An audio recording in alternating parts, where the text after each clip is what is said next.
আল্লাহ তাআলা কিয়ামতের কঠিন ময়দানে যেদিন স্বামী স্ত্রীকে চিনবে না, স্ত্রী স্বামীকে দেখে পালিয়ে যাবে, বন্ধু বন্ধুরে চিনবে না, পীর সাহেব মুরিদরে চিনবে না, মুরিদ পীর সাহেবরে চিনবে না, দলের কর্মী তার নেতারে চিনবে না, নেতা তার কর্মীরে চিনবে না, বন্ধু বন্ধুরে দেখে পালাবে। এই কঠিন মুহূর্তে সূর্যটা মাথার কাছে চলে আসবে, জমিনটা তামার জমিন হবে, আজকের জমিনের মতো নয়। মানুষ ঘর্মাক্ত, ক্লান্ত, শ্রান্ত মাথার মগজগুলো কানের ছিদ্র আর নাকের ছিদ্র দিয়ে বেয়ে বেয়ে পড়বে। বিশ্বনবী ফরমান, কিয়ামতের ওই কঠিন ময়দানে 7 শ্রেণীর ব্যক্তিকে রব্বুল আলামিন তার আরশের নিচে ছায়া দিবেন। তার মধ্যে প্রথম শ্রেণীর ব্যক্তি হলো ইমামুন আদিল, যে ইনসাফের সাথে বিচার করে, যে জাস্টিস সমাজে সার্ভ করে, যে সুশাসন নিশ্চিত করে, ওই ইমামুন আদিল। আদিল শব্দটা বুঝছেন না? ইন্নাল্লাহা ইয়া'মুরু বিল আদল, পাইছেন? আদিল। 7 শ্রেণীর ব্যক্তিকে আল্লাহ তাআলা সুশীতল আরশের নিচে ছায়া দিবেন, যেদিন তার দেয়া ছায়া ছাড়া কোনো ছায়া থাকবে না। এর প্রথম হচ্ছে ইমামুন আদিল, ন্যায়পরায়ণ শাসক। চিল্লায় বলেন সুবহানাল্লাহ। আবার বিশ্বনবী বললেন, ইন্নাল মুকসিতিনা ইনদাল্লাহি আলা মানাবিরা মিন নূর আন ইয়ামিনির রহমান। কিয়ামতের দিন যারা ন্যায় পরায়ণ হিসেবে আল্লাহর সামনে দাঁড়াবে, কিয়ামতের দিন রব্বুল আলামিন তার আরশের ডান দিকে ওই ন্যায় পরায়ণ লোকদের জন্য আরশের ডান দিকে একটা নূরের মিম্বারে তাদেরকে বসার সুযোগ করে দিবে। আল্লাহর আরশের ডান দিকে ন্যায় পরায়ণ লোকদের জন্য আল্লাহ তাআলা নূরের মিম্বার বানাবে।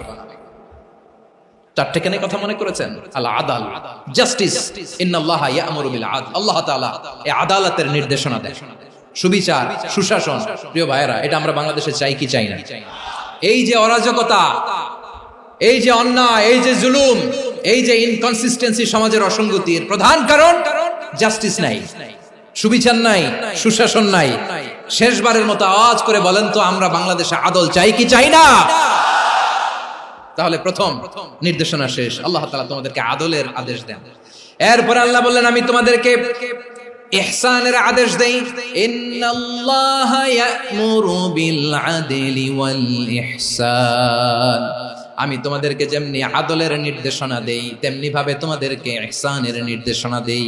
ইহসান, আওয়াজ করে সবাই বলেন তো ইহসান। ইহসান মানে কারো প্রতি সফট হার্টেড হওয়া, মহানুভব হওয়া, অনুগ্রহ পরায়ণ হওয়া, অনুগ্রহশীল হওয়া, একে অপরের প্রতি দয়াদ্র হওয়া। একে অপরের প্রতি দয়াদ্র, অনুগ্রহশীল হওয়া ছাড়া মানবিক সমাজ কশিনকালেও গঠন করা সম্ভব না।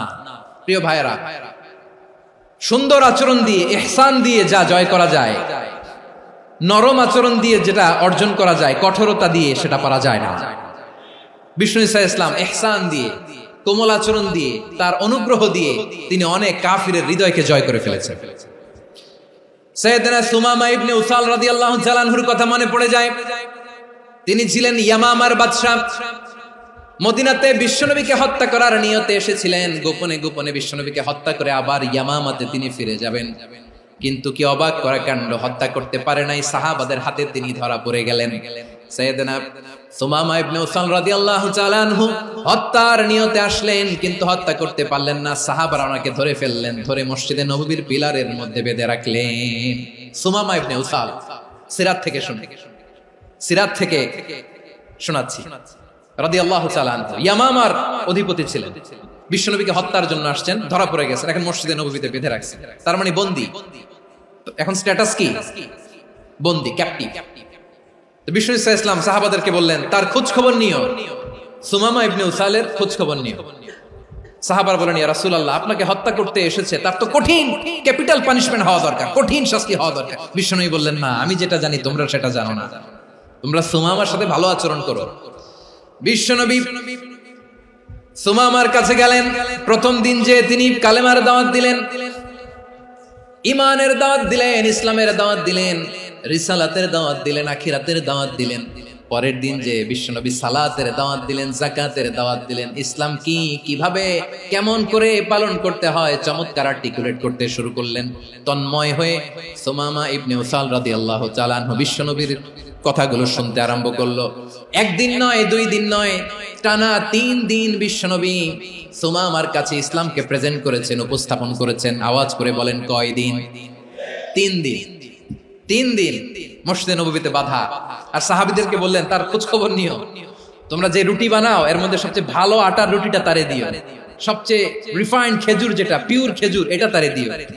আর বিশ্বনবী নিজের উট থেকে দুধ দহন করে ওনার বাড়ির এক কর্মচারীকে বলেছেন দুধ দহন করে সুমামার জন্য নিয়ে যেও। সুবহানাল্লাহ পড়বেন না? সবাই তো অবাক, ইয়ামামা থেকে আসছে নবীকে হত্যা করতে, বিশ্বনবী দেখে তারে জামাই আদর করে। 1 দিন নয় 2 দিন নয়, টানা 3 দিন বিশ্বনবী এভাবে সুমামার কাছে যে ইসলামকে প্রেজেন্ট করতে আরম্ভ করলেন, ইসলামকে উপস্থাপন করতে শুরু করলেন, আর তাকে চমৎকার এন্টারটেইনমেন্ট আপ্যায়ন দিতে আরম্ভ করলেন। টানা 3 দিন যখন ইসলামের দ্য বিউটিজ অফ ইসলাম, ইসলামের সুমহান বাণী সৌন্দর্য তার কাছে উপস্থাপন শেষ, তাকে আপ্যায়ন শেষ, বিশ্বনবী বললেন সাহাবাদেরকে যাও এবার সুমামার হাতের পায়ের রশি দুটো খুলে দাও।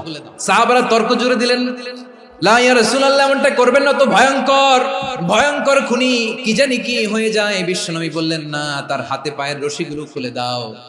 সাহাবারা বিশ্বনবীর কথা মতো তার হাতে পায়ের রশিগুলো খুলে দিল। সুমামা মুহূর্তের মধ্যে মসজিদে নববী থেকে বের হয়, ইয়ামামায় ফিরে না যে মসজিদে নববীর পাশে একটা খেজুর বাগান ছিল সেখানে চলে গেলেন। সেখানে একটা ছোট্ট কুয়া ছিল, কুয়ার পানি দিয়ে তিনি গোসল করলেন। সুবহানাল্লাহ পড়েন।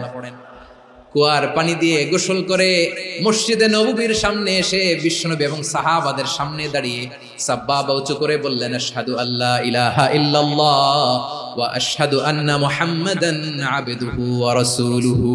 আমি সাক্ষ্য দিচ্ছি আল্লাহ ছাড়া কোনো ইলাহ নাই, আর মুহাম্মদ আল্লাহ তাআলার প্রেরিত বান্দা এবং রাসূল। প্রিয় ভাইরা, ইহসান দিয়ে যা জয় করা যায়, কঠোরতা দিয়ে সেটা কঠিনকালেও জয় করা যায় না। আওয়াজ করে বলেন ঠিক কি না? এবার সুমামা দাঁড়িয়ে বলে, ওগো নবী, আমি তো কালিমা পড়ে মুসলমান হয়ে গেলাম, এবার শোনেন, এই মুহূর্তের আগে আপনার চেহারার চাইতে নিকৃষ্ট কোনো চেহারা আমার কাছে ছিল না, কিন্তু শাহাদা পাঠ করার পরে আপনার চেহারার চাইতে উত্তম শ্রেষ্ঠ কোনো চেহারা আমার কাছে আর নাই। ও নবী, আজকের দিনের আগে ইসলাম ধর্মের চেয়ে নিকৃষ্ট অপছন্দনীয় কোনো ধর্ম আমার কাছে ছিল না, কিন্তু এই মুহূর্ত থেকে ইসলামের চেয়ে সেরা শ্রেষ্ঠ পছন্দনীয় কোনো ধর্ম আমার কাছে নাই। নবী গো, আজকের দিনের আগে মদিনার চাইতে অপছন্দনীয় নিকৃষ্ট কোনো শহর আমার কাছে ছিল না, কিন্তু এই মুহূর্তের পর থেকে মদিনার চাইতে কোনো শ্রেষ্ঠ শহর আমার জানা নাই। সে ছিল গমের বড় ডিলার, গম বেচতো। কি বেচতো? তার গম কিনে মক্কার লোকেরা রুটি খাইতো। সে ঘোষণা দিল, আজকে থেকে মক্কাবাসীদের জন্য সব গম আমি হারাম করে দিলাম, মক্কাবাসী এখন না খেয়ে মরে। সুবহানাল্লাহ পড়বেন না? মক্কাবাসী বিশ্বনবীর কাছে আসলেন, এসে বললেন, মুহাম্মদ, আমরা তো তোমার ভাই, তোমার চাচা, তোমার ভাতিজা, তোমার আত্মীয়, তুমি সুমামারে বলো সে যেন আবার গমের সাপ্লাই মক্কার জন্য অনুমতি দিয়ে দেয়। বিশ্বনবীর অনুমতি ক্রমে সুমামা আবার মক্কাতে গম পাঠাতে শুরু করলো। পড়েন সুবহানাল্লাহ। ইহসান, ইহসান দিয়ে আপনি যেটা জয় করতে পারবেন, you can win the heart of your enemies. ইহসান দিয়ে আপনি আপনার শত্রুর হৃদয়কে জয় করতে পারবেন। এজন্য আল্লাহ বললেন, ওয়া আনফিকু ফি সাবিলিল্লাহি ওয়া লা তুলকু বিআইদিকুম ইলাত তাহলুকা ওয়া আহসিনু ইন্নাল্লাহা ইউহিব্বুল মুহসিনিন। তোমরা আল্লাহর রাস্তায় দান করবে আর নিজেরা নিজেদেরকে ধ্বংসের হাতে ঠেলে দিও না। তোমরা একে অপরের প্রতি ইহসান করবে, কারণ ইহসানকারীদেরকে আল্লাহ বড় ভালোবাসেন। সুবহানাল্লাহ পড়েন। আবার সূরা রহমান আল্লাহ বললেন, হাল জাযাউল ইহসানি ইল্লাল ইহসান ফাবিআইয়ি আলা, সবাই পড়েন, ফাবিআইয়ি আলাই রাব্বিকুমা তুকাযযিবান। ইহসানের প্রতিদান হিসেবে ইহসানি হয়। বিশ্বনবী সুমামার প্রতি যেমন ইহসান করেছেন, সুমামাও ঠিক তেমন ইহসান ফিরিয়ে দিয়েছে। ঠিক কিনা বলেন? তাহলে 1 নম্বরে হচ্ছে আদ, ন্যায় বিচার। 2 নম্বরে সবাই বলেন ইহসান, সদাচরণ। ইহসান 2 ধরনের প্রিয় ভাইরা, ইহসান ফিল ইবাদা, ইহসান ফিল মুআমালা। ইহসান ফিল ইবাদা হচ্ছে একাগ্র অনুভবে ইবাদতে ডুব দেওয়া, এর নাম ইবাদতের ইহসান। সুবহানাল্লাহ পড়ুন। বিশ্বনবী বলেন ইহসান মানে কি জানো নাকি? হাদিসে জিবরিলে সাইয়েদনা জিবরিল আলাইহিস সালাম বিশ্বনবীকে বললেন, আখবিরনি আনিল ইহসান। নবী আমাদেরকে বলেন ইহসান মানে কি? বিশ্বনবী বললেন, আনতা আবুদাল্লাহা কাআন্নাকা তারাহু ফা ইন লাম তাকুন তারাহু ফা ইন্নাহু ইয়ারাক। ইহসান মানে হলো এমন ভাবে তুমি আল্লাহর সামনে নিজেকে উজাড় করে ইবাদত করবে, তুমি ভাববে তুমি আল্লাহকে দেখতে পাচ্ছ। আর এটা যদি ভাবা তোমার জন্য কঠিন হয়ে যায়, অন্তত এতটুকু তুমি ভাববা যে আল্লাহ তোমাকে দেখতে পাচ্ছেন। ঠিক কিনা বলেন? ও আমার বীর চট্টলার ভাইয়েরা, কেউ যেটা দেখে না সেটা দেখে কে? এই বিশ্বাস হৃদয়ের মধ্যে আছে? নামাজে যখন দাঁড়ান এই ফিলিংসটা আনা যাবে? এসা পর্যন্ত যে আমরা হায়াত পাবো কোনো গ্যারান্টি আছে? সবাই আওয়াজ করে বলেন, গ্যারান্টি আছে? গ্যারান্টি নাই। এজন্য বিষ্ণু ইসলাম বলেছে এমন ভাবে নামাজে দাঁড়াও, ইবাদত করো, মনে করো হতে পারে এটাই আমার জীবনের শেষ নামাজ। Perform the salah as if this is your last and final prayer. এমন ভাবে সালাতে দাঁড়াও, ভাবো হতে পারে এটাই তোমার জীবনের শেষ নামাজ। এমন ভাবে নামাজে দাঁড়াও, ভাবো এটাই শেষ নামাজ। তাহলে নামাজে একাগ্রতা বাড়ায় দিবে কে? ফলে ইবাদতের ইহসান আমাদের অর্জিত হবে। আর মুআমালাতে ইহসান হলো, বিশ্বনবী বলেন ইন্নাল্লাহা তাবারাকা ওয়া তাআলা কাতাবাল ইহসানা আলা কুল্লি শাই ফাইযা কাতালতুম ফাআহসিনুল কিতলা ওয়া ইযা যাবাহতুম ফাআহসিনুয যাবহা ওয়ালিয়ুহিদ্দা আহাদুকুম শাফরাতাহু ওয়ালিয়ুরিহ যাবিহাতাহু। ইহসান দুই ধরনের, আওয়াজ করে বলতে হবে কয় ধরনের? একটা হচ্ছে ইহসান ফিল ইবাদা, ইবাদতে ইহসান। ইবাদতে ইহসান কি? একাগ্র অনুভব দিয়ে ইবাদত করা, মন প্রাণ দিয়ে ইবাদত করা। আর মুআমালাতে ইহসান কি? সব কাজে, দৈনন্দিন কাজে, কর্মে, সামাজিক অ্যাক্টিভিটিতে কোমলতা প্রদর্শন করা, অনুগ্রহের সাথে সবকিছু করা। আল্লাহ তাআলা ইন্নাল্লাহা তাবারাকা ওয়া তাআলা কাতাবাল ইহসানা আলা কুল্লি শাই, তিনি সব কিছুর ব্যাপারে ইহসানকে আবশ্যক করেছেন। সবকিছু, মুমিনের সব কাজে ইহসানের পরশ থাকবে। ওয়া ইযা কাতালতুম ফাহসিনুল কিতলা, বিষ্ণুই বলেন তুমি যখন কাউকে হত্যা করো ইহসানের সাথে করো। সুবহানাল্লাহ পড়বেন না? যখন হত্যা করো তখনও ইহসানের সাথে। আচ্ছা হত্যা করবো আবার ইহসান আসবে করতে করে, তো মেরেই ফেলবো আমি। আল্লাহ, ও ভাই একজন খুন করেছে, খুনি, রাষ্ট্রীয় আইনে তার শাস্তি হয়েছে ডেথ পেনাল্টি, মৃত্যুদণ্ড। এখন মৃত্যুদণ্ড দেখে আপনি যেমনি মন চায় তেমনি মারবেন লোকটারে? ওর নাক কেটে ফেলতে পারবেন? ওর কান কাটতে পারবেন? ওর চোখ উপড়ে ফেলতে পারবেন আপনি? যেমন মন চায় তার অঙ্গহানি করা যাবে না। ইহসানের সাথে তাকে হত্যা করো। সুবহানাল্লাহ, this is Islam. This is the true essence of Islam. Wa idha dabahtum fahsinu dhabha, যখন জবাই করবে তখনও ইহসানের সাথে জবাই করো। করব জবাই, ওইখানেও নাকি ইহসান। আচ্ছা কুরবানির দিন আমরা পশুগুলোরে কি করি বলেন সবাই আওয়াজ করে? জবাই। জবাই মানে তো এটার মেরেই ফেলতেছি, একটু পরে তো টুকরো টুকরো করে গোশতগুলো খাবো, এটা তো খাবো, এটা তো মেরেই ফেলবো। বিষ্ণু বলে না, জবাইয়ের মধ্যেও মুমিনের জবের ভেতরেও ইহসানের পরশ থাকা চাই। যখন জবাই করবে প্রাণীটাকে হাত পা টাইট করে বেঁধে নাও, ছুরিটাকে শার্পেন করে নাও, ধারালো করে নাও, যাতে অল্প সময়ে জবাইটা হয়ে যায়, প্রাণীটা যাতে কম কষ্ট পায়। সুবহানাল্লাহ পড়ে। দিস ইজ কল্ড ইহসান। আল্লাহ তাআলা যেমনি আদলের আদেশ করেছেন, ন্যায় বিচার, জাস্টিস এনশিওর করতে বলেছেন, সমাজে ইহসানের ব্যবহার, ইহসানের অনুশীলন তিনি করতে বলেছেন। এজন্য মুমিনের প্রতিটি কাজে, আমার চট্টগ্রামের ভাইয়েরা আমার দিকে তাকান, খেয়াল করে শুনুন, মুমিন জীবনের প্রতিটি কাজে ইহসানের পরশ থাকা চাই। আমরা যেন আমাদের পরিবারের প্রতি ইহসান করি, আমরা যেন আমাদের কর্মচারীদের প্রতি ইহসান করি, আমরা যেন আমাদের কলিগদের প্রতি ইহসান করি, আমরা যেন আমাদের ভাইদের প্রতি ইহসান করি। মুমিন জীবনের প্রতি কাজে ইহসানের পরশ থাকার দরকার আছে না নাই? কথা বুঝতে পেরেছেন? তাহলে আল্লাহ তাআলার তিনটা আদেশ ছিল, কয়টা গেল? প্রথমে কি ছিল? আদল। দুই নম্বরে, তিন নম্বরে রব্বুল আলামিন বললেন ওয়া ইতাইদিল কুরবা, নিকটাত্মীয়দেরকে দান করো, নিকটাত্মীয়দেরকে দাও, যারা তোমাদের ব্লাড কানেকশনের আত্মীয় তাদেরকে তোমরা দাও।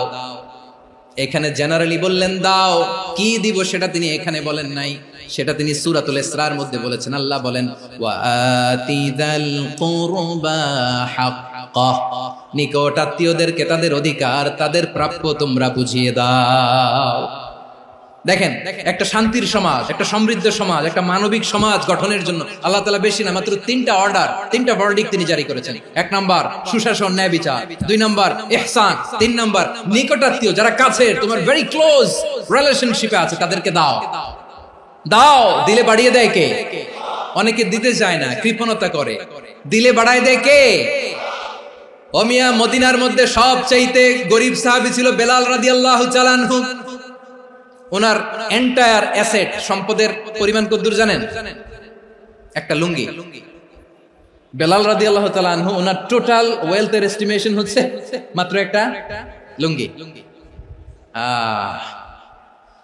একটা লুঙ্গি, টোটাল ওয়েলথ এস্টিমেশন, টোটাল সম্পদের পরিমাণ বেলাল রাদিয়াল্লাহু তাআলা আনহুর কি ছিল? ওই বেলাল রাদিয়াল্লাহু তাআলা আনহুকে বিষ্ণু ইসলাম বলেছেন, আনফিক ইয়া বেলাল, ও বেলাল তুমিও দাও। ওয়ালা তাখশা মিন যিল আরশি ইখলালা, আরশের অধিপতির তো কোনো ঘাটতি নাই, তুমি দিলে ওই আল্লাহ তোমারে বাড়ায় দিবে। এজন্য আমার প্রিয় ভাইয়েরা, দিলে কমে না, দিলে বাড়ে। অনেকে ধরে রাখে, নতুন কিছু নিতে পারে না, হাত দিয়ে যেটা ধরে রেখেছেন এটা দিয়ে দেন, বড় একটা ধরার সুযোগ পাবেন। জোরে বলেন ঠিক কিনা? রব্বুল আলামিন বললেন ৩ নাম্বার আদেশ হলো তোমাদের প্রতি সমাজটারে কেমন করে মানবিক সমাজ, সুন্দর সমাজ গড়বা। ৩ নাম্বার আদেশ হলো ওয়াতিদাল কুরবা হাক্কা, নিকটাত্মীয়দেরকে তাদের প্রাপ্য বুঝিয়ে দাও। এই নিকটাত্মীয়দেরকে তাদের অধিকার বুঝিয়ে দেওয়া, প্রাপ্য বুঝিয়ে দেওয়াতে আমাদের গাফলতি আছে না নাই? অনেকে দেখবেন অনেক আল্লাহওয়ালা, তাহাজ্জুদ গুজার, সেজদা দিতে দিতে কপালে কালো দাগ ফেলে দিছে, সে তার বোনের হকটা আদায় করে নাই, আছে না নাই? অনেক বড় হাজী সাহেব, বিশাল লম্বা দাড়ি, ছেলেরে সব দিয়ে দিছে, মেয়েরে কিছু দেয় নাই, মেয়ের হক আদায় করে নাই, আছে না নাই? এই হাজী সাহেবেরা, এই আল্লাহওয়ালারা কিয়ামতের ময়দানে আটকে যাবে। আপনি অন্যের অধিকার নষ্ট করেছেন, তাদের রাইটস কে ভায়োলেট করেছেন। এজন্য আল্লাহ তাআলা বলেন, কারো অধিকার যদি কেউ নষ্ট করে, ওই সমাজটা মানবিক সমাজ কঠিন কালেও হতে পারে না। এজন্য ৩ নম্বর আল্লাহ বললেন, ওয়া ইতা ইদিল কুরবা, নিকটাত্মীয়দেরকে দাও। কি দিবা? তাদের অধিকার দিয়ে দাও, বোনের অধিকার বুঝিয়ে দাও, মেয়ের অধিকার বুঝিয়ে দাও, ফুফুর অধিকার বুঝিয়ে দাও। দেখবেন অনেক মায়েরা ছেলের পাতে মুরগির রান দেয়, মেয়ের পাতে দেয় মুরগির ঠ্যাং। তো মেয়ের কি মুরগির রান খেতে মনে চায় না? মনে চায় না? এমনটা করা যাবে না। নিকটাত্মীয়দেরকে অধিকার দিয়ে দাও, নিকটাত্মীয়ের সাথে সুসম্পর্ক রাখো। আদেশটা কার? এজন্য প্রিয় ভাইয়েরা, জীবনে যদি বারাকা অর্জন করতে চান, নিকটাত্মীয়দের সাথে সুসম্পর্ক রাখতে হবে, তাদের জন্য উপহার পাঠাতে হবে। বিশ্বনবী বলেন, লা ইয়াদখুলুল জান্নাতা কাতে, যে ব্যক্তি আত্মীয়তার সম্পর্ককে ছিন্ন করে দেয়, সে কঠিন কালেও আল্লাহর জান্নাতে ঢুকবে না। আপনি কি এটারে সহজ হাদিস মনে করছেন? এটা সহজ কথা? আপনি ভাবছেন আপনার নামাজ আপনারে বাঁচাতে পারবে, আপনার রোজা বাঁচাতে পারবে, আপনার তাহাজ্জুদ আপনারে বাঁচাতে পারবে? অধিকার নষ্ট করলে কিছুই আপনারে বাঁচাতে পারবে না। এজন্য নিকট আত্মীয়দেরকে দিতে হবে বেশি বেশি। বিশ্বনবী বলেন, ইন্নাস সাদাকাতা আলাল মিসকিনি সাদাকা ওয়া আলা যির রাহিমি ইসনাতান সাদাকাতুন ওয়া সিলা। মিসকিনরে দান করলে শুধু দানের সওয়াব হয়, নিকট আত্মীয়কে দান করলে দুইটার সওয়াব হয়, সাদাকার সওয়াব হয়, আবার আত্মীয়তার বন্ধন অটুট রাখার সওয়াব হয়ে যায়। আবার বিশ্বনবী বললেন, মান সাররাহু আইয়ুবসাতা লাহু ফি রিজকিহি ওয়া ইনসালাহু ফি আসারিহি ফালইয়াসিল রাহিমা। যে ব্যক্তি তার রিজিকের প্রশস্ততা চায় আর হায়াতে বরকত চায়, সে যেন তার আত্মীয়ের সাথে সুসম্পর্ক রাখে। আমার প্রিয় চট্টলার ভাইয়েরা, আমাদের রিজিক বাড়ুক, এটা আমরা চাই কি চাই না? সবাই চান? হ্যাঁ, আমাদের রিজিকে প্রশস্ততা আসুক, চাই কি চাই না? আমাদের হায়াতে বরকত আসুক, আমরা চাই কি চাই না? এই দুইটা যদি চান, তাহলে নিকটাত্মীয়দের সাথে সুসম্পর্ক রাখবেন। পারবেন? তাহলে সমাজটারে মানবিক সমাজ বানায় দিবে কে? 3টা আদেশ চলে গেল। 1 নম্বরে কি ছিল? 2 নম্বরে, 3 নম্বরে নিকটাত্মীয়দেরকে দান। আল্লাহ তাআলা 3টা জিনিসের যেমনি আদেশ করেছেন, অনুরূপ ভাবে 3টা বিষয় তিনি বারণ করেছেন, নিষেধ করেছেন, ওগুলোর কাছেও যাওয়া যাবে। রাব্বুল আলামিন বলেন, ওয়ায়ানহা আনিল ফাহশাই ওয়াল মুনকারি ওয়াল বাগি। আমি যেমনি 3টি বিষয় আদেশ করলাম, অনুরূপ ভাবে 3টি বিষয়ে বারণ করলাম, নিষেধ করলাম। আমার 1 নাম্বার নিষেধাজ্ঞা হলো অশ্লীলতার প্রতি। ফাহশা, ওয়ায়ানহা আনিল ফাহশা, আল্লাহ তাআলা অশ্লীলতাকে নিষেধ করেছেন। কোন জিনিসকে? সবাই বলুন, কোন জিনিসকে? যত ধরনের, যত টাইপের, যত ক্যাটাগরির অশ্লীলতা হতে পারে, সব অশ্লীলতাকে হারাম করেছেন কে?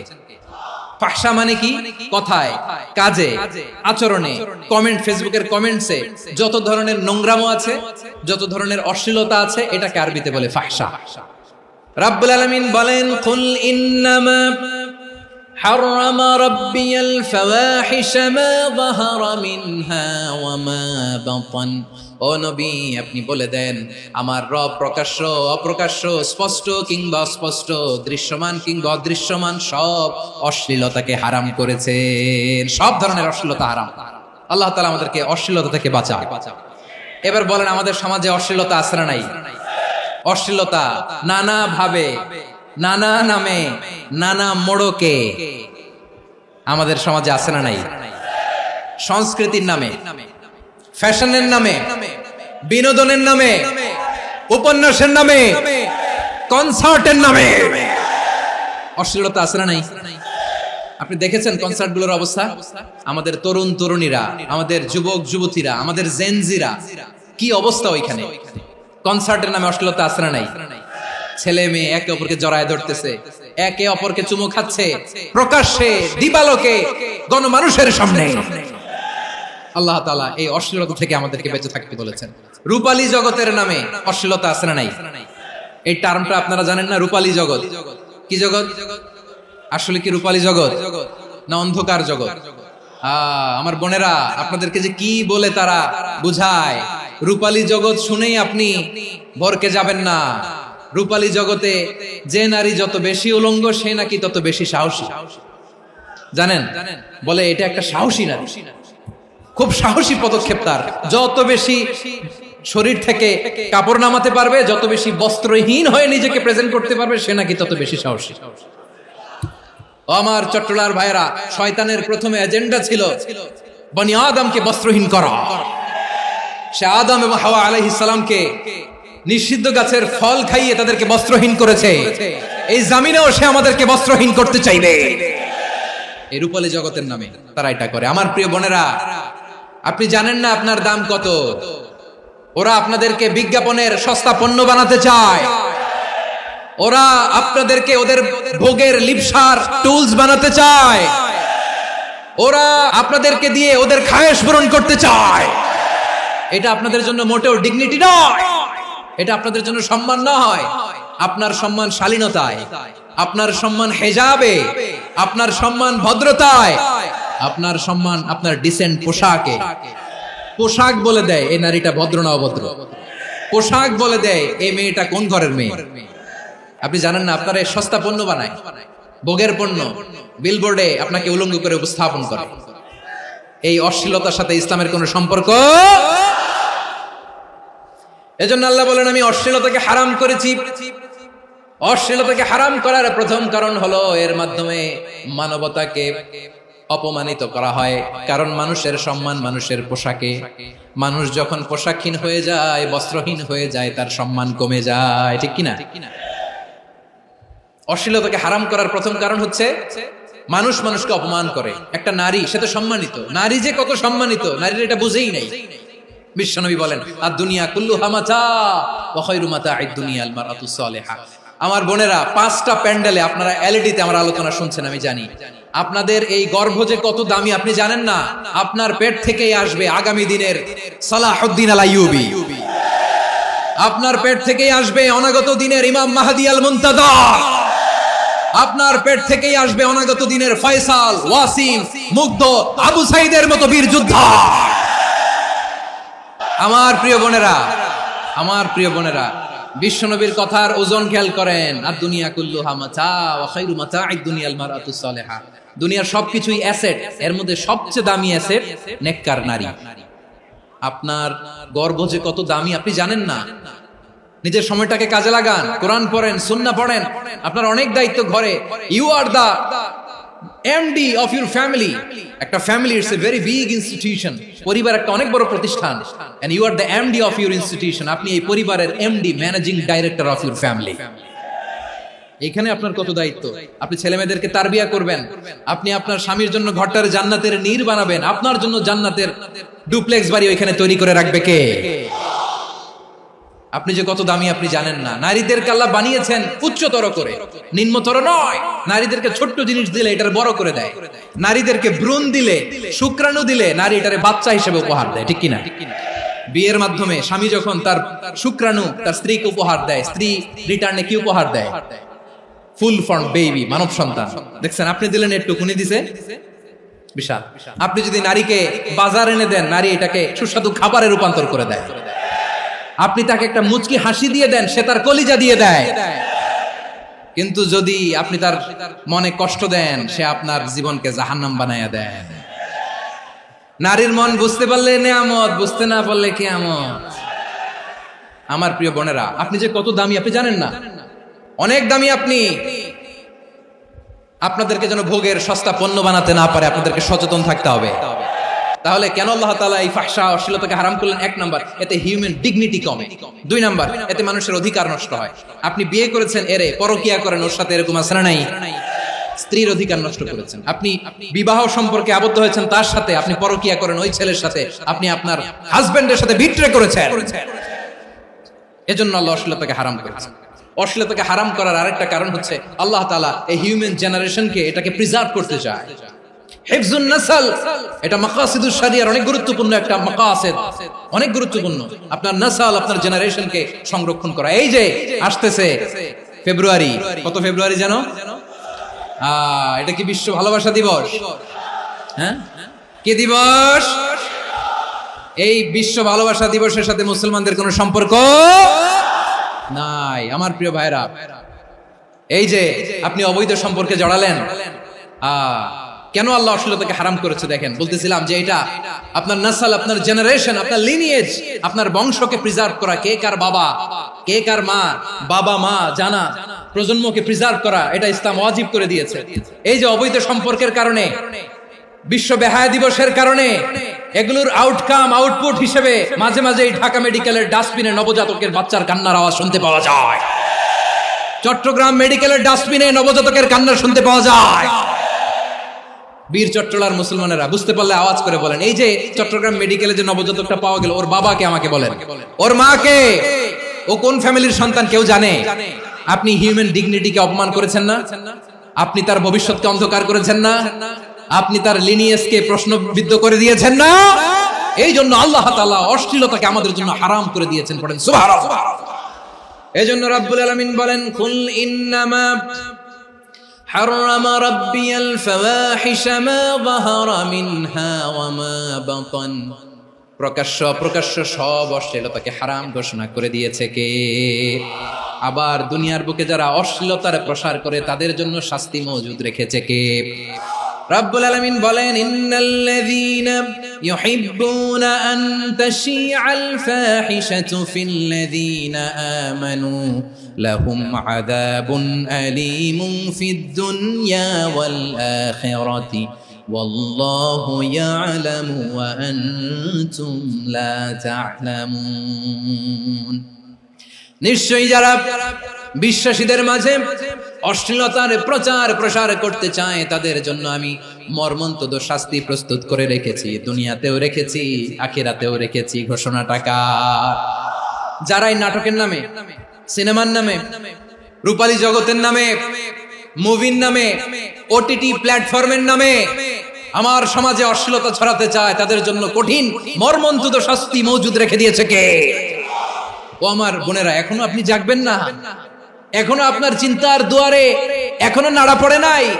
ওরা আপনাকে উলঙ্গ বানাতে চায়, ওরা আপনাকে আইটেম গার্ল বানাতে চায়। এজন্য ইসলাম অশ্লীলতাকে হারাম করেছে। হারাম। ইসলাম বলেছে যোজন যোজন দূরে থাকো, ওরা বলে না কাছে আসো, কাছে আসার গল্প, ক্লোজ আপ ওয়ান, কাছে আসার গল্প আছে না নাই? তাহলে অশ্লীলতার সাথে আমাদের কোনো সম্পর্ক? সবাই বলতে পারেননি, আওয়াজ করে বলুন, অশ্লীলতার সাথে আমাদের কোনো সম্পর্ক? আমরা এই সমস্ত ক্লোজ আপ ওয়ান, কাছে আসার গল্পের প্রোগ্রামে যাব? আমরা কোন ধরনের অশ্লীল কন্টেন্ট সোশ্যাল মিডিয়ায়, টিভিতে দেখব? কি যুগ যে আমরা কাটাচ্ছি আপনি কল্পনা করতে পারবেন না। পর্ন ইন্ডাস্ট্রি, নারী পুরুষের বস্ত্রহীন যুগল দৃশ্য, এটাকে দিয়ে ওরা কোটি ডলারের ইন্ডাস্ট্রি বানিয়েছে। পুরো মানব ইতিহাসে এরকম জঘন্য সময় মানব ইতিহাস পার করে নাই। পর্ন এটা ইন্ডাস্ট্রি হয়ে গেছে। আমাদের এই যুবকগুলো, জেনজিগুলো, ওদের চরিত্র বাঁচাবে কি করে? কেমন করে হেফাজত করবে ওদের এই মূল্যবান চরিত্র? আমার প্রিয় ভাইরা, এই অশ্লীলতার দ্য লেটেস্ট ভার্সন হচ্ছে LGBTQ, শরীফ থেকে শরীফা। শুনছেন আপনারা? দেখতে পুরুষ, আসলেই পুরুষ, সুস্থ একজন পুরুষ, 4 সন্তানের বাবা, বলে আমি মনে মনে নারী। দেখতে নারী, সুস্থ নারী, আসলেই সে দিব্যি একজন নারী, বলে আমি মনে মনে পুরুষ। সবচেয়ে ভয়ঙ্কর অশ্লীলতার সবচাইতে লেটেস্ট ভার্সন হচ্ছে এই ট্রান্সজেন্ডারিজম। সুস্থ পুরুষ তার বায়োলজিক্যাল গ্রোথকে হরমোন দিয়ে স্টপ করে দিয়ে সে সার্জারি করে নারী হতে চায়, সুস্থ নারী পুরুষ হতে চায়। পুরুষের প্রতি সেক্সুয়ালি আকর্ষণ বোধ করে, এটা লূত আলাইহিস সালামের কওমের মধ্যে ছিল।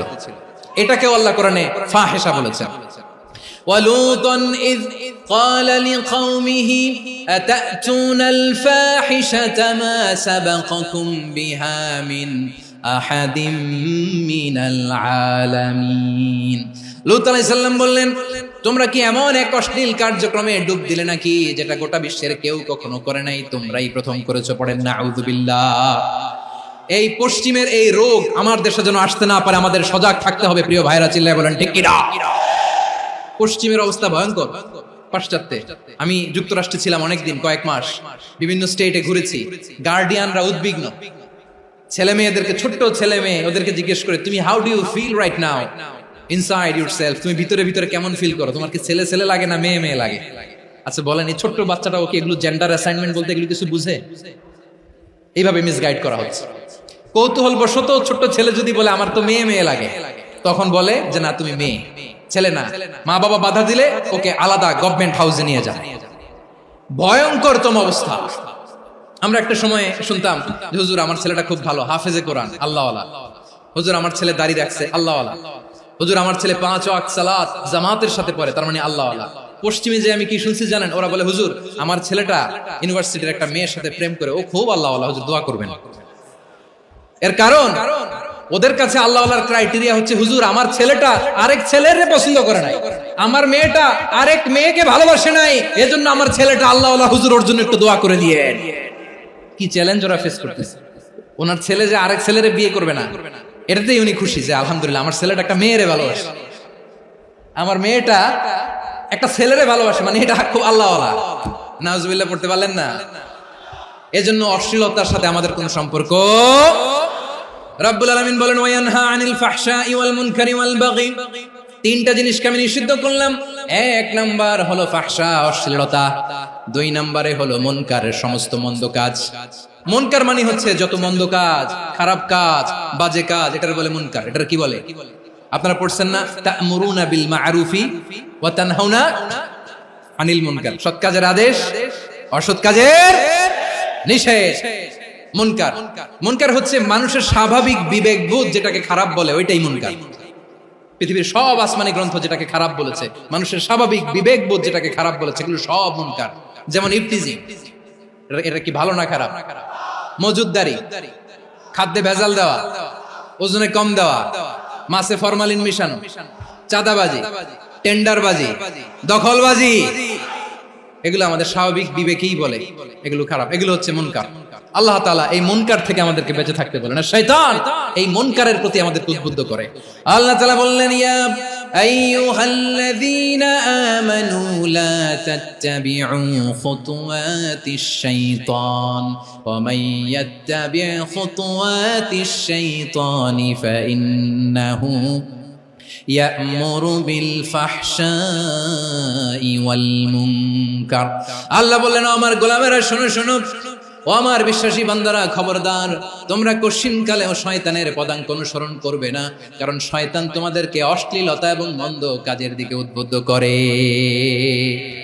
আমাদের কাজ হচ্ছে শয়তান আমাদেরকে যেদিকে নিতে চায় আমরা তার উল্টা দিকে যাব। শয়তান এই মন্দ কাজকে আমাদের কাছে বিউটিফাই করে, চাকচিক্যময় করে আমাদের সামনে উপস্থাপন করে। এজন্য আল্লাহ বলেন মুনকারকে থামাতে হবে, মুনকার প্রতিরোধ করতে হবে। মুনকার প্রতিরোধের দায়িত্ব শুধু আমাদের নাকি? শুধু আপনার খতিব সাহেবের, ইমাম সাহেবের, নাকি মুসলিম উম্মার সবার? আওয়াজ করে বলুন, মুনকার অসৎ কাজ প্রতিরোধের দায়িত্ব কার? রাব্বুল আলামিন বলেন কুনতুম খায়রা উম্মাতিন উখরিজাত লিন-নাসি তা'মুরুনা বিল মা'রুফি ওয়া তানহাউনা আনিল মুনকার। তোমাদেরকে শ্রেষ্ঠ জাতি করে জমিনের মধ্যে আবির্ভূত করা হয়েছে, যাতে করে তোমরা জমিনের ভেতরে সৎ কাজের আদেশ করতে পারো আর অসৎ কাজের নিষেধ করতে পারো। উম্মাহ কুনতুম খায়রা, তাহলে গোটা উম্মার দায়িত্ব, এটা বুঝতে পারছেন তো? আচ্ছা, আরো নিচে আসেন। এরপরে আল্লাহ বললেন শুধু উম্মাহ না, এই জমিনের রাজত্ব আমি যাদের হাতে দেই এই জমিনের মালিক আমি যাদেরকে বানিয়ে দেই, যাদেরকে আমি সরকারের দায়িত্ব দেই, তাদেরকেও মুনকার প্রতিরোধের দায়িত্ব দিয়েছে কে? আল্লাহ বলেন যারা ক্ষমতার মসনদে বসেছে তাদেরকে 4 দফা কর্মসূচি আমি আল্লাহ দিলাম। আওয়াজ করে বলেন কয় দফা? আল্লাহ বলেন আল্লাযীনা ইম্মাক্কান্নাহুম ফিল আরদি আকামুস সালাতা ওয়া আতাউজ যাকাতা ওয়া আমারু বিল মা'রুফি ওয়া নাহাউ আনিল মুনকার ওয়ালিল্লাহি আকিবাতুল উমুর। যারা এই জমিনের উত্তরাধিকার হয়েছে তারা 4 দফা কর্মসূচি নিয়ে সামনে আগাবা। সালাত কায়েম করবা, যাকাত আদায় করবা, সৎ কাজের আদেশ দিবা, অসৎ কাজ থেকে মুনকার প্রতিরোধ করবা। আদেশটা কার? আমার প্রিয় চট্টলার ভাইরা, পুরো উম্মার দায়িত্ব মুনকার প্রতিরোধ করা, সরকার প্রধানের দায়িত্ব মুনকার প্রতিরোধ করা। এরপর আল্লাহ বলেন প্রতিটা ফ্যামিলির যিনি প্রধান সিইও বাবা, প্রত্যেক বাবারও দায়িত্ব এই মুনকার প্রতিরোধ করা। আওয়াজ করে বলেন ঠিক কি না? যেমনটি সাইয়েদনা লোকমান আলাইহিস সালাম ওনার কলিজার টুকরা সন্তানকে আদেশ করেছেন, ইয়া বুনাইয়া আকিমিস সালাতা ওয়া'মুর বিল মা'রুফি ওয়ানহা আনিল মুনকার। পড়েন সুবহানাল্লাহ। বাবা ছেলেকে সবক দিচ্ছে, লোকমান আলাইহিস সালাম ছেলেকে বলতেছে, ওরে আমার কলিজার টুকরা সন্তান, ওরে আমার বাছা, নামাজ কায়েম করবা, সৎ কাজের আদেশ দিবা, আর মুনকার প্রতিরোধ করবা, অসৎ কাজ, সমাজ থেকে খারাপ কাজকে ঝেঁটে বিদায় করে দিবা। তাহলে দেখেন আমি স্টেপ বাই স্টেপ নামলাম। পুরা উম্মার দায়িত্ব, জমিনের উত্তরাধিকারী আল্লাহ যাদেরকে বানিয়েছেন সরকার, তাদের দায়িত্ব, প্রতিটি ফ্যামিলির প্রধানের দায়িত্ব। এরপর বিশ্বনবী বলেন সচেতন প্রতিটি মুসলিমের দায়িত্ব সমাজ থেকে মুনকারকে উৎখাত করা। বিশ্বনবী বলেছেন মান রাআ মিনকুম মুনকারান ফালিয়ুগাইয়িরহু বিয়াদিহি ফাইন লাম ইয়াস্তাতি ফাবিলিসানিহি ওয়া ইন লাম ইয়াস্তাতি ফাবিকলবিহি ওয়া যালিকা আযআফুল ঈমান। সমাজে যে মুনকার দেখবে, খারাপ কাজ দেখবে, সেজন্য হাত দিয়ে সেটাকে থামায়।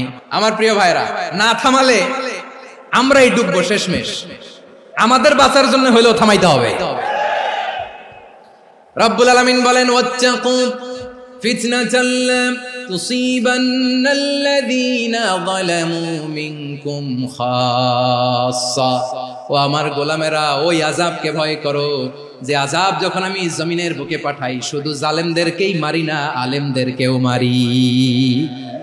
আযাব যখন আসে তখন শুধু জালিমই মরে না, আলেমও মরে। জানেন মুসা আলাইহিস সালামের পায়ে একবার লাল পিঁপড়া, তো উনি রেগে মেগে পাশি দেখে লাল পিঁপড়ার বাসা, পা দিয়ে ডলে মুছে সবগুলো পিঁপড়া মেরে ফেলছে।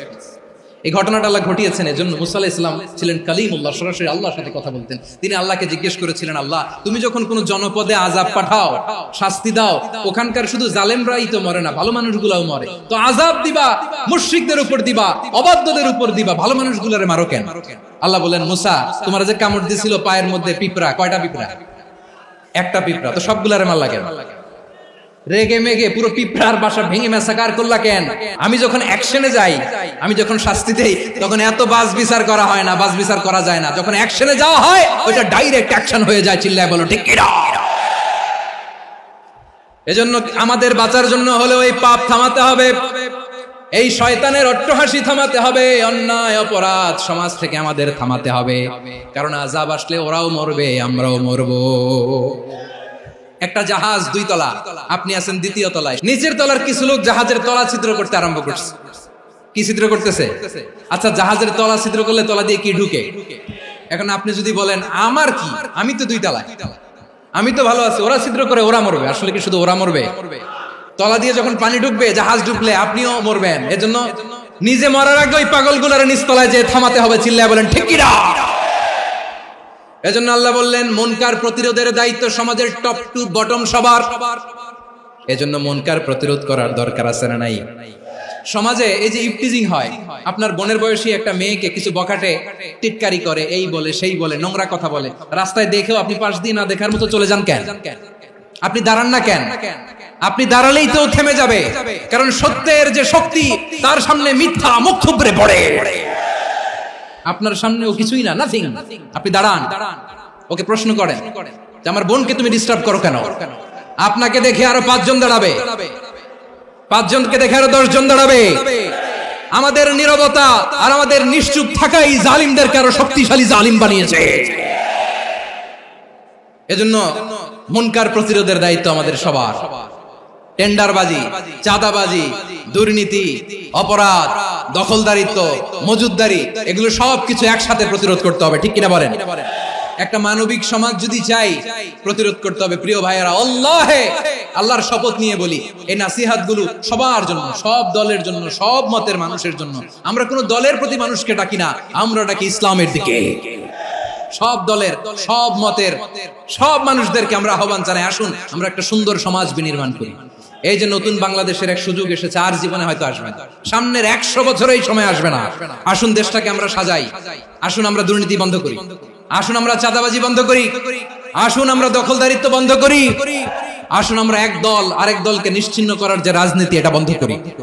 সব দলের প্রতি আমার আহ্বান, আমরা চাঁদাবাজ মুক্ত বাংলাদেশ চাই, জুলুম মুক্ত বাংলাদেশ চাই, ফ্যাসিজম মুক্ত বাংলাদেশ চাই, গুণ খুন খারাপি মুক্ত বাংলাদেশ চাই, আমরা নতুন ভোরের বাংলাদেশ চাই। ওই বাংলাদেশ পাওয়ার জন্য মুনকার প্রতিরোধে, অন্যায় প্রতিরোধে যদি বাঘের বাচ্চার মতো, আবু সাইদের মতো 2 হাত উঁচু করে, বুককে টান টান করে প্রসারিত করে দাঁড়াতে হয়, রাজি আছো মুসলমান? রাব্বুল আলামিন বলেন, ওয়ায়ানহা আনিল ফাহশাই ওয়াল মুনকারি ওয়াল বাগি ইয়াইযুকুম লাআল্লাকুম তাযাক্কারুন। আল্লাহ বললেন, আমি অশ্লীলতাকে নিষেধ করি, আমি সব ধরনের মন্দ কাজকে নিষিদ্ধ করি, সব শেষে আমি সীমা লঙ্ঘনকে তোমাদের জন্য নিষিদ্ধ করি। নিষিদ্ধ করেছেন কয়টা জিনিস? 1 নম্বরে অশ্লীলতা, 2 নম্বরে মুনকার তথা সব মন্দ কাজ, 3 নম্বরে আল বাগি, সীমা লঙ্ঘন, ক্রসিং দ্য লিমিট। সীমা লঙ্ঘন করা ভালো না। We all should know our limits. চিল্লায় বলেন ঠিক কিনা? একই আয়াতে আল্লাহ বললেন, কুল ইন্নামা হারামা রাব্বিয়াল ফাওয়াহিশা মা যাহারা মিনহা ওয়া মা বাতানা ওয়াল ইসমা ওয়াল বাগিয়া বিগাইরিল হক। অন্যায় ভাবে যে অবাধ্য হয়, যে সীমা লঙ্ঘন করে, তাদেরকেও আমি এটা হারাম করে দিলাম। সীমা লঙ্ঘন করা হারাম। আল্লাহ বারবার বারবার আমাদেরকে ওয়ার্নিং দেয়। যখন আমরা থামি না, তখন আল্লাহ ধরে, আর যখন ধরে তখন ছাড়ে না। ধরে ধরে ধরে না, ধরলে আল্লাহ। ফেরাউনকে কিন্তু হুট করে ধরে নাই, আপনারা জানেন, 9 বার ওয়ার্নিং দিয়েছে। ফেরাউনকে আল্লাহ তাআলা ওয়ার্নিং দিয়েছিল কয়বার? রাব্বুল আলামিন বলেন, ওয়ালাকাদ আতাইনা মূসা 9 আয়াতিন বাইয়িনাত। 9টা মুআজিজা দেখিয়েছি, 1 2 3 বারবার এইভাবে রিমাইন্ডার, ওইভাবে রিমাইন্ডার, এইভাবে নসিহত, ওইভাবে দাওয়া। ফাকুলা লাহু কাওলান লাইকিনা, নরম করে বলো, সফট করে বলো, যত ওয়ে হতে পারে দাওয়া মেথডোলজি। মুসা আলাইহিস সালামের সব অ্যাপ্লাই শেষ, 10ম বারে যে আল্লাহ ধরছে। 10ম বারে যে ধরেছে। এজন্য আল্লাহ বলেন, আমি সীমা লঙ্ঘনকে পছন্দ করি না। কোরআনের অন্য আয়াতে বাগীকে বলা হয়েছে আল ইতিদা, সীমা লঙ্ঘন যারা করে তাদেরকে আল্লাহ বলেছেন মুতাদিন। ওয়াকাতিলু ফি সাবিলিল্লাহিল্লাযীনা ইউকাতিলুনাকুম ওয়া লা তা'তাদু ইন্নাল্লাহা লা ইউহিব্বুল মুতাদিন। আমি সীমা লঙ্ঘনকারীদেরকে কোশ্চিনকালেও পছন্দ করি না। আমরা যেন সীমা লঙ্ঘন না করি, রাজি আছেন তো? যে কোনো ক্ষেত্রে ইবাদতে যেন সীমা লঙ্ঘন না করি। অনেকে আমরা ইবাদতে সীমা লঙ্ঘন করে ফেলি। বিশ্বনবী সাল্লাল্লাহু আলাইহি ওয়াসাল্লাম যেটা শিখিয়েছেন, এর বাইরে যে অতিরিক্ত বুজুর্গ হতে চায়, এরকম আছে না নাই? কোন ক্ষেত্রেই সীমা লঙ্ঘন করা যাবে, এমনকি যুদ্ধ ক্ষেত্রেও না। বিশ্বনবী সাল্লাল্লাহু আলাইহি ওয়াসাল্লাম বলেন, খবরদার যুদ্ধ ক্ষেত্রেও সীমা লঙ্ঘন করো না। কি সুন্দর ইসলাম আমরা পেয়েছি। বিশ্বনবী বলেন, খবরদার যুদ্ধের ময়দানে কোনো নারীর গায়ে হাত তোলো না, কোনো শিশুর গায়ে হাত তোলো না, কোনো গবাদি পশু হত্যা করো না, কোনো শস্য ক্ষেত্র ধ্বংস করো না, ইবাদতরত অন্য ধর্মের কোনো সন্ন্যাসীর গায়ে হাত তোলো না। বলেন সুবহানাল্লাহ। তাহলে আমরা সীমা লঙ্ঘন করতে পারবো? প্রিয় ভাইরা, একটা সুখী, সমৃদ্ধ, শান্তির সমাজ, মানবিক সমাজ যদি আমরা গঠন করতে চাই, আমাদের আল্লাহর দেয়া কয়টা আদেশ মানতে হবে বলেন দেখি? আর বেঁচে থাকতে হবে কয়টা জিনিস থেকে? আল্লাহর আদেশ কি? 1 নাম্বার আদাল, ন্যায়পরায়ণতা। আমরা সুবিচার, সুশাসন, ন্যায় বিচার চাই কি চাই না? 2 নম্বরে কি ছিল? মাশাআল্লাহ, আমরা যেন সবার প্রতি দয়া পরবশ হই, ইহসান করি। 3 নম্বরে কি ছিল? নিকটাত্মীয়দের দান করা, তাদের অধিকার প্রাপ্য বুঝিয়ে দেওয়া। পাশাপাশি 3টা জিনিস থেকে আল্লাহ বারণ করেছেন, নিষেধ করেছেন। তার প্রথমটা ফাহশা, অশ্লীলতা। অশ্লীলতার সাথে আমাদের কোনো সম্পর্ক। 2 নম্বর নিষেধাজ্ঞা কি ছিল? আল মুনকার, সমাজের যত মন্দ কাজ, এগুলোকে আমরা প্রতিরোধ করব। রাজি আছেন তো সবাই? 3 নম্বরে আল বাগী, সীমালঙ্ঘন, কোন মুসলিম সীমালঙ্ঘন করে না। রাব্বুল আলামিন শেষে বললেন ইয়াইদুকুম লাআল্লাকুম তাযাক্কারুন, আল্লাহ তোমাদেরকে উপদেশ দেন যাতে তোমরা শিক্ষা গ্রহণ করো। আমরা উপদেশ দেব, আমরা জোর করে কাউকে কিছু মানাতে চাই না। লা ইকরাহা ফিদ্দিন ওয়া যাক্কির ফাইন্না যিকরা তানফাউল মুমিনিন, উপদেশ দিলে এটা মুমিনদের কাজে দেয়। লাস্তা আলাইহিম বিমুসাইতির ইন্নামা আনতা মুযাক্কির, নবী হে আপনি রিমাইন্ডার দাতা, আপনি উপদেশ দিবেন। আমরাও বিশ্বনবীর এই হাদিসগুলো থেকে, কোরআনের আয়াত থেকে রিমাইন্ডার, এই কথামালা বাণী বাহক হিসেবে এই বাণীগুলো আপনাদের সাথে কাছে পৌঁছে দিলাম। আমরা আল্লাহ তাআলার কাছে প্রার্থনা করি, আল্লাহ আমরা যেন আদল দিয়ে আমাদের সমাজকে গঠন করতে পারি। আল্লাহ আমরা যেন ইহসান করতে পারি, আমরা যেন নিকটাত্মীয়দের দান করতে পারি। আল্লাহ যত ধরনের অশ্লীলতা, অনাচার, মন্দ কাজ, সীমালঙ্ঘন, অবাধ্যতা থেকে যেন আমরা বেঁচে থাকতে পারি। আল্লাহ তাআলা আমাদের সবাইকে কথাগুলো বুঝার ও আমল করার তৌফিক দান করুক। হাযা মা ইনদি ওয়াল ইলমু ইনদাল্লাহ আলাইহি তাওয়াক্কালতু ওয়া ইলাইহি উনীব। সুবহানাকাল্লাহুম্মা বিহামদিকা আশহাদু আল্লা ইলাহা ইল্লা আনতা আস্তাগফিরুকা ওয়া আতুবু ইলাইক।